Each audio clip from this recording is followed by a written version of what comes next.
Qu'est-ce que les IDL? Comment vous êtes nés? Alors, comment on est né? Néné. Néné. Voilà, ça c'est fait. Cool. Et ben, on est né entre nénés. C'est-à-dire qu'on était un groupe de nénés. De nénés. Net. Voilà, de nénettes. Et en fait, par des discussions, en fait, il n'y a pas vraiment de naissance. Il n'y a pas de moment particulier, mais c'est à force de discuter entre nous. Et puis finalement, on est né avec des projets, en fait, parce qu'on a mis en œuvre des projets. Et puis voilà. Et vous êtes toujours 7? Non. Non, on n'est pas 7. En fait, on n'est pas 7. Là, on est 5, mais généralement, ça fluctue, en fait. Parce que du coup, en tant que fondatrice, on est moins, mais on est ouverte. D'accord. Et vous êtes que des femmes? Oui.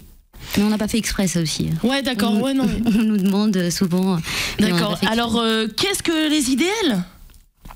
Alors les IDL, c'est un groupe d'habitantes du quartier de Malakoff. Et puis voilà, on a vécu une réhabilitation sur le quartier de Malakoff. Donc on a eu notre univers et surtout notre espace qui a été beaucoup chamboulé. Et puis à un moment donné, on avait envie, on a rêvé, c'est ce qu'on dit souvent, c'est qu'on a rêvé notre quartier autrement, et on a essayé de mettre en œuvre des projets qui correspondaient plus à des projets qu'on voulait voir naître sur le quartier. Qu'est-ce que t'aimais pas dans le quartier Malakoff? C'est-à-dire que j'aimais, c'est pas qu'on n'aimait pas, mais on a vécu quand même plus de 10 ans de travaux, et donc tu vois, t'as ton champ, ton espace qui est constamment modifié, tu vis dans les travaux, pas forcément évident, et du coup ce que tu vois apparaître n'est pas forcément, ne te plaît pas forcément, ou tu ne t'y retrouves pas forcément. Donc du coup à un moment donné, t'essayes de mettre en œuvre des projets qui te ressemblent un peu plus et qui t'aident à mieux vivre dans le quartier. Et alors vous avez commencé par quoi? Un petit jardin qui s'appelle le Gardenkoff. Gardenkoff. Qui est juste en bas qui est à la jonction entre, parce qu'on habite toutes sur Malakoff. Et c'est un petit jardin partagé entre nous, entre les membres, mais on travaille beaucoup avec les enfants et les habitants du quartier, donc il est ouvert, pas fermé. Parce que le mercredi, c'est... Ravioli? Ouais, c'est pas le mercredi, c'est permis avec tous les enfants qui viennent le mercredi. Parce qu'il n'y a pas école le mercredi après-midi. Il n'y a pas école. Alors à l'époque, quand on a commencé, il n'y avait pas école du tout de la journée. Ah ouais, donc c'était bien ça. Ouais, donc c'était super. Du coup maintenant c'est un peu plus compliqué parce que le mercredi les enfants ont cours le matin et l'après-midi ils ont des activités sportives, etc. Mais dès qu'il commence à faire beau, ils viennent. Et voilà, ils plantent ils plantent, ils font les choses qu'on a envie de faire avec eux, ou ils plantent, ils nous aident à retourner la terre. Alors comment? Parce que l'idée du jardin partagé, c'est basé sur la confiance, parce qu'il est ouvert à tous. Il est ouvert, il n'y a pas de cadenas, c'est un portail, il est ouvert. Le principe c'est que tu ne travailles pas, tu ne travailles pas dans le jardin, tu peux quand même te servir dans le jardin. C'est-à-dire que tu peux rentrer, prendre de la menthe, une salade, voilà. Tu refermes la porte, et tu en laisses un peu pour les autres. Tu effaces les pas, Non, pas du tout. Et est-ce que ça nourrit tout le quartier? Non, c'est un petit jardin. L'idéal, en fait, le rêve, c'est ça, c'est de pouvoir nourrir tout le quartier. Essayer d'utiliser les espaces publics qui sont en fait pas franchement des espaces publics parce qu'ils sont gérés par différentes institutions. De faire en sorte que les espaces publics soient à disposition des habitants pour justement pouvoir y planter des choses ou en avoir l'usage. T'as vu le film Demain? Vous avez vu le film Demain? Non, pas encore. J'ai pas encore vu. Il faut qu'on l'ouvre. Oui. Bah oui, avant qu'il parte des salles. Oui, moi je l'ai vu et c'est super. Ils abordent la thématique justement des jardins partagés dans les villes, donc c'est super chouette. Du coup j'ai oublié Mais du coup je peux juste rajouter que rêver, parce que nous au début on nous a dit que c'était pas possible. On nous a dit de rêver. Non, on nous a dit ce genre de projet ça ne sera jamais possible parce que du coup à l'espace public, un jardin ouvert, il sera soit détérioré, soit risqué, etc. Mais du coup non, il l'a pas forcément été, il a pas du tout été même. Ça a été, il n'y a eu aucun incident. On a eu une fois un incident, un enfant qui est rentré et s'est pris les pieds dans la. Je sais même plus ce qu'il avait fait. Mais du coup, la fois d'après, on lui a fait planter une plante dans le jardin. On lui a dit voilà, c'est ton jardin, donc tu en prends soin. Et puis voilà, tu fais attention. Et du coup, ça s'est super bien passé. Mais non. Les gens rentrent, se servent, ils referment la porte. Il y a des habitants qui ne rentrent pas, qui ne se servent pas, mais qui du coup surveillent.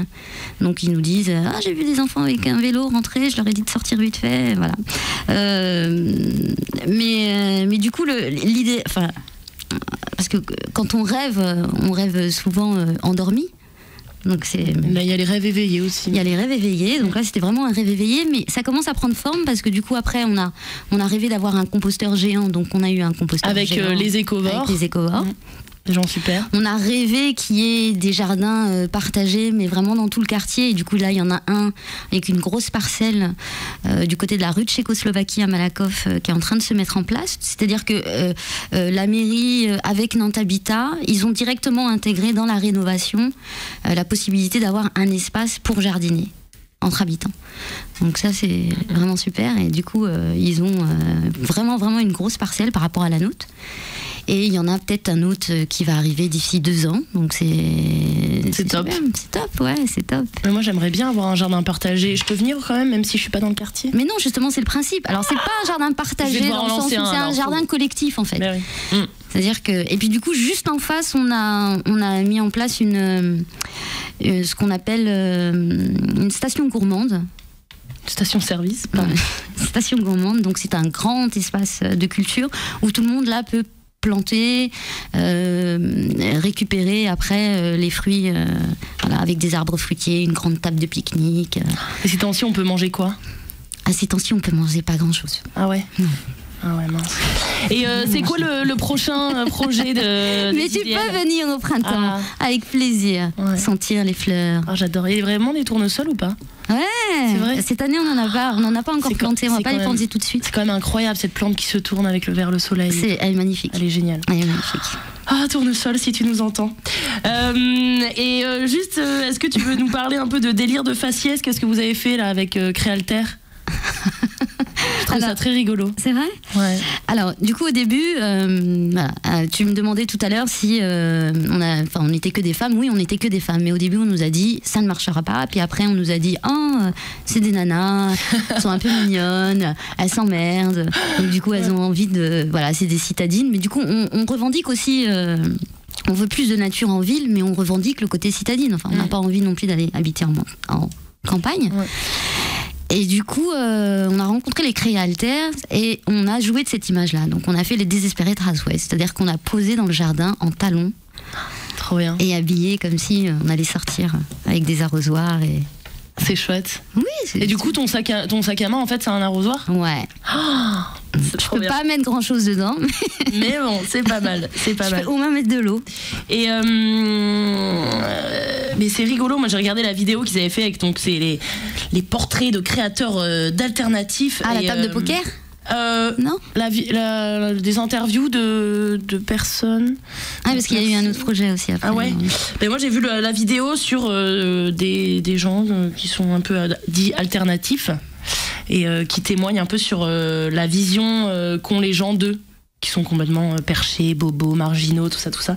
Et donc je vous invite à la découvrir pour casser les préjugés sur les initiatives solidaires et convaincre les citoyens d'une transition du monde une transition plus humaine, durable et responsable. Quel est votre prochain projet avant de découvrir ton choix musical? C'est le réaménagement du parc de la Roche, qui est un petit parc qui est derrière Malakoff, peu connu. Ça fait 3 ans qu'on travaille dessus avec la Fondation de France dans le cadre du projet des nouveaux commanditaires. Et on essaye de réaménager. On voudrait un jardin des plantes, mais à Malakoff. Ah ouais. Tu vois le rêve? Ah ouais. Ouais. Oh, c'est génial.